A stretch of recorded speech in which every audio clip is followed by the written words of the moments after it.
السلام عليكم ورحمة الله وبركاته.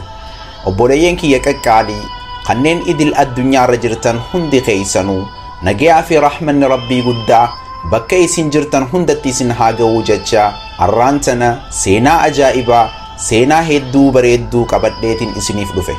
seenaan tunis seenaa nabiyallah nuh alayhi salaam. abbaa keenya aadamitti aansuudhaan nabiyyiin lammaffaa nabi idris ture. erga nabiyallah idris du'aniin booda horteen ilma namaa waggootii muraasaaf shirkii takka malee rabbii isaanii tokkichoomsuun gabbaruu turan. ummanni kunis ummata rabbii gabbaruutti hoongagee kan daaddaa hin qabne ummata gaggaarii fakkeenya ummata zabana saniitiif tahanii dabruun dhaloota biroo bakka buusaa dhufan. lubbuun dhalattees du'a hin ooltu waan taateef gabroonni rabbii gaggaariin sunis addunyaarraa gama rabbiin isaaniif file gama aakhiraadhaa godaanan. dhaloonni isaan boodatti hafes ummata gaggaarii san yeroo du'aan of biraa dhaban akka malee gaddanii erga yaaddawaa turaniin booda waan godhan yeroo dhaban jaalalaa fi kabajaa gabrootan gaggaarii saniif qaban ibsachuuf magaalattii walakkaatti siidaa 5 maqaa isaaniitiin dhaaban. maqaan isaaniitiis Huud, Suwaad, Yenuguus, Ya'uuqii fi Naasir jaaman. jaalalaa fi kabajaa gabrootan gaggaarii saniif qaban irraa ka'uudhaan siidaalee isaaniitiis kabajaa hangana hin jaamne kabajuun eegalama. osuma je'uu dhawaatuma dhawaataan ilaalchii fi bakki ummanni siidaa kanaaf qabu jijjiiramaa dhufe. haaluma kanaan yeroo siidaa bira dabranis kabajaa siidaatiif gad je'anii dabruun eegalama. har'aan tana taakka jettee shirkiin jalqabamte. yeroonis bakka takkan teessu waggaanis waggaadhaan jiininis ji'aan guyyaanis guyyaadhaan bakka wal buusaa gannaa fi bonninis faraqaa isaa eeggataa jijjiiramaa dhufe. yeroo kanatti aduu fi roobninis itti wal dabree siidaa bocaa fi qabiyyee isaa jijjiiraa dhufan. ummanninis siidaan akka hin banneef bakka rabbiitti gabbaran takkatti walitti qabuuf murteessanii lafaa ka'an. siidaalee 5 kana erga bakka takkatti walitti qabanii kaayaniin booda jaalalti isaan siidaa kanaaf qaban guyyarraa guyyatti dabalaa dhufe. haala kanaan yeroo seenanii ba'an hundaahu siidaa kanaaf gad jechuu eegalan. osuma haala kanaan jiranii tokkichummaa rabbiititti akka ummata yaamuuf ummata san keessaa rabbiin subhaanahu wa ta'aalaa nabiyallah nuh alayhi salaam filatee ummatatti ergate. nabiyallah nuhis alayhi salaam ummata isaa walitti qabee yaa ummata kiyya ani isiniif ergamaa rabbii amanamaadha. rabbii keessan sodaadhaa isa qofa gabbaraa toles na ja'a. an isinirraa wanta kafaltiis tahee waan takka hin barbaadu. kanin an irraa waa barbaadus kanin irraa waa kajeelus rabbi qofa makhluuqarraa himiti jechuun waamicha ummata isaatiif godhe.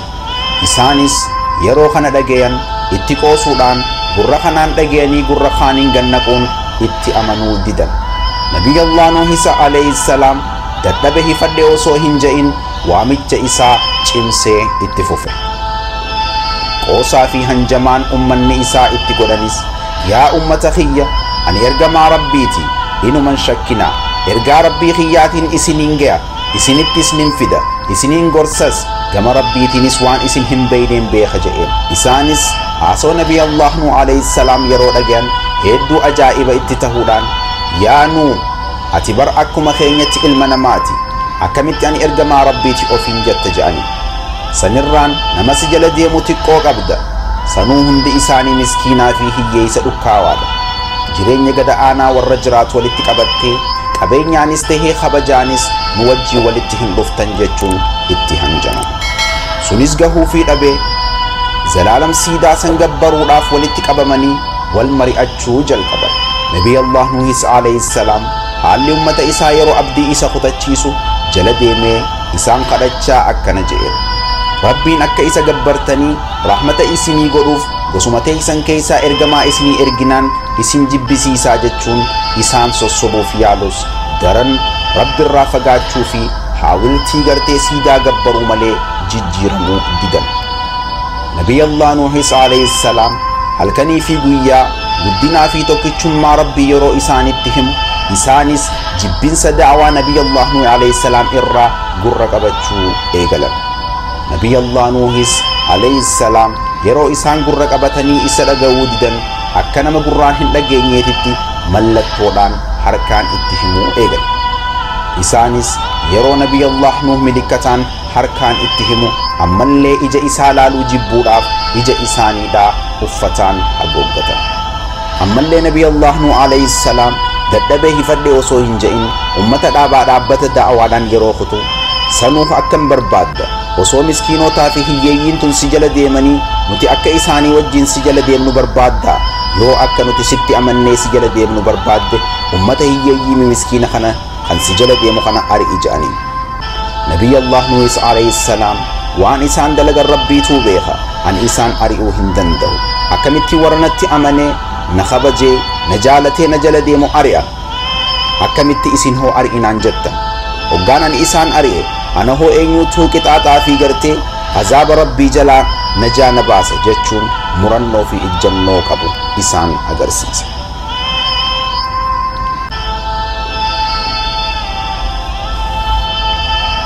nabiyallah nuuh alayhi salaam nabiyyii gaarii xiqqaa fi guddaa hiyyeessaa fi qabaataa jabaa fi laafaa osoo hin jenne ilma namaa ija takkaan laaluudhaan hunda isaaniidhaa gama tokkichummaa rabbiitti yaamuu ture. hangamis waggaa 950 da'awaa godhus yaamicha isaanii nama 80 malee nama itti amanu dhabee namuu jalaa dide. nabiyallah nuuhis yeroo dhumaatiif abdii kutate harka isaatiis gama rabbii isaatti ol qabe akkana jedhe yaa rabbii kiyya ummanni kiyya ummata jallatoodha nattis amanuu didan kanaafuu naa fi isaan gidduutti murtii tee murteessi anaa fi ummata natti amanes jalaa najaa nu baasi jechuudhaan kadhate. kana booda daawaan nabiyallah nuuh alayhi salaam akka duraaniitti kadhaa osoo hin tahin dinnii na taate. isaanis mee waan barbaadde fidi waan feete buusi jechuun yeroo qoosaa eegalan kan waa isin godhuu danda'u anaa miti tun murtiin rabbiiti waan hundaahu isaatu harkaa qaba jedhe. amma yeroon gama xumuraatitti dhiyaatte rabbiinis subhaanahu wa ta'aalaa akkana jechuun nabiyallah nuuhitti alayhi salaamiin waahii buuse. yaa nuuh ummata kee keessaa warra tana dura sitti amane malee tana booda hin amanan waan isaan godhaa turaniifis hin gaddin. biqiltuulee timiraa dhaabi jechuun waahii rabbiin isatti buuse. yeroo timirri ati dhaabde kun guddatee firii godhate booda qixaanni rabbii isaan irratti akka bu'u rabbiin nabiyallah nuuhiif beeylama seene. rahmanni rabbii subhaanahu wa ta'aalaa guddaa waan ta'eef badii namni gurguddaan balleesseef daa'ima xixiqqaa lubbuu hin beeyne ummata dilaawaa kanaa wajjiin hin adabu. kanaaf rabbiin subhaanahu wa ta'aalaa daa'imni ummata kanaa wajjiin akka hin halaakamneef amata 40 dura gadaameessaa dubartii hunda akka ulfa baadhachuu hin dandeenye goggoyse. haala kanaan amata 40f daa'imni tokko osoo hin dhalatin ture. yeroo sanitti nabiyallah nuuh alayhi salaam muka rabbiin dhaabi je'een san akka guddatuuf osoo tajaajilaa jiranii ummanni jallatoon san akkana je'anii yaa nuuh nabiyyi ofiin jettee hanga utaaltee si baasuu dinnaan qotee bulaa taate jechuun dhagaa itti haruu jalqaban. saniin boodas timirri inni dhaabe guddatee yeroo amata 50 ga'u rabbiin nabiyallah nuuh alayhi salaam waahii itti buusee muka dhaabde san murii jechuudhaan ajaje. nabii nuuhis erga mukkeen muree booda rabbiinis doonii guddoo akka tolchu isa ajaje. jibriil alayhi salaam samii 7ffarraa gad bu'ee akkaataa doonii itti tolchu nabiyallah nuuh agarsiise. rabbiinis akkana jechuun waahii itti buuse. doonii dheerinni isiidhaa 2,200 tan bal'inni isii 100 tan ol dheerinni isii 80 tolfadhu je'een. nabii nuuhis magaalattirraa bahee bakka gammoojjii hashawwaa malee humaa hin jirre dhaqee doonii tolchuu jalqabe. ummanninis yeroo isa arkanii bira dabran ammallee nabiyyummaan si baasuu dinnaan najjaarummaa eegaltee jechuun itti qoosan.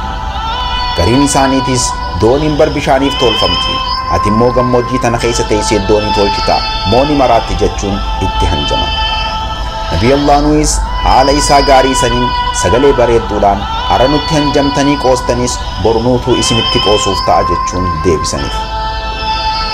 Nabiyullah Nuh alayhi salam erga doonii tolchee fixeen booda rabbiinis namootan isatti amanan hunda akka doonii irratti fi'u akkasumas gosa bineensotaa hundaa fi shimbirroota waan bararan hundaahuu takka takka dhiiraa fi dhalaa fuudhee akka doonii irratti baasu rabbiin isaan ajaje. Yeroo sanitti namoonni itti amanan 80 qofa turan. Nabiyullah Nuh jaartii lama qabaachuu ture.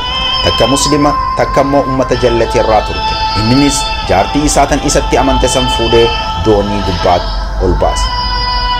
Erga wanti hundinuu bakka isii qabatteen booda aduu irraa ifti fuudhame. Dachiinis weeraraan liqimfamte. Samiinis rooba waan qabdu gadi lakkifte. Lafa keessaas bishaan akka malee madde.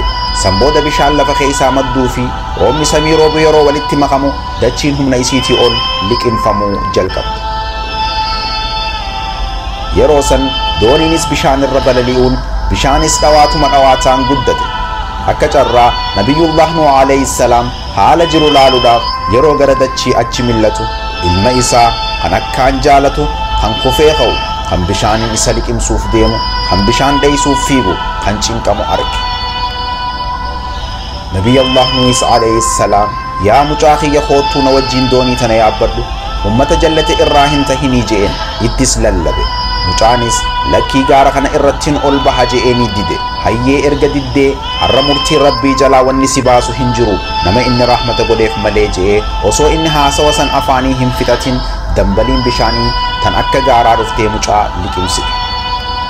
Nabiyullah Nuh alayhi salam mucaa kiyya je'ee yeroo gara rabbii iyyu rabbiinis yaa Nuh inni ilma keetii miti maatii teetisii miti inni dalagaa gaarii miti saniifuu waan beekumsa ittiin qabne hin gaafatin nama dogongorerraa akka ati hin taaneen si dhorkaa je'een.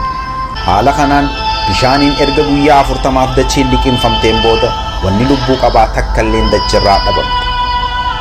Yeroo san rabbiin dachiidhaan bishaan liqimsi samiinis rooba dhaabi je'eenii bishaan liqimfamee dachiinis yeroo xiqqoo goggoydu dooniin Nuuhii fi ummanni isaa irra jiran nagaan gara gaara Juudii je'amtu tokko irratti dhaabbatte. Rabbiinis bishaan dachii irratti hafe kara baharaa akka yaa'u godhee yeroo sanitti Nabiyullah Nuuhii fi warri isatti amani doonii irraa bu'anii bineensotaa fi shimbirroota lafatti buusanii gadi lakkisan haarawatti jaarmaya lafarratti eegalan. Saniin booda taakka ja'anii mukkeenii fi biqiltoota dhaaban. Warri amane sanis dachirra faffaca'uudhaan manaa fi magaalee gargaraa ijaaruudhaan ilmaanis horanii dachii guutan. Maayyi irratti Rabbiin subhaanahu wa ta'aalaa Nabiyullah Nuuhin akkana je'een. Nama kana wanni nan uumeef akka na gabbaranii fi waan inni isaan ajaje akka dalaganii waan inni irraa dhorkerraa akka dhorkamaniifi. Isaan garuu natti jallatan na dhiisanii waan biraa gabbaran. Dallansuun xiyyaas isaan irratti buute bishaaniin illee dhabamsiise je'ee Rabbii waahii maayyii buuseef. Egaa kabajamtootaa fi hordoftoota keenya seenaa tanarraa waa hedduu akka baratan abdiin qaba. Seenaalee biraatiin hanga walitti deebinu chaanaala keenya subscribe share like gochuun nu wajjabeessaa jecha. Wassalaamu alaykum wa rahmatullahi wa barakatuh.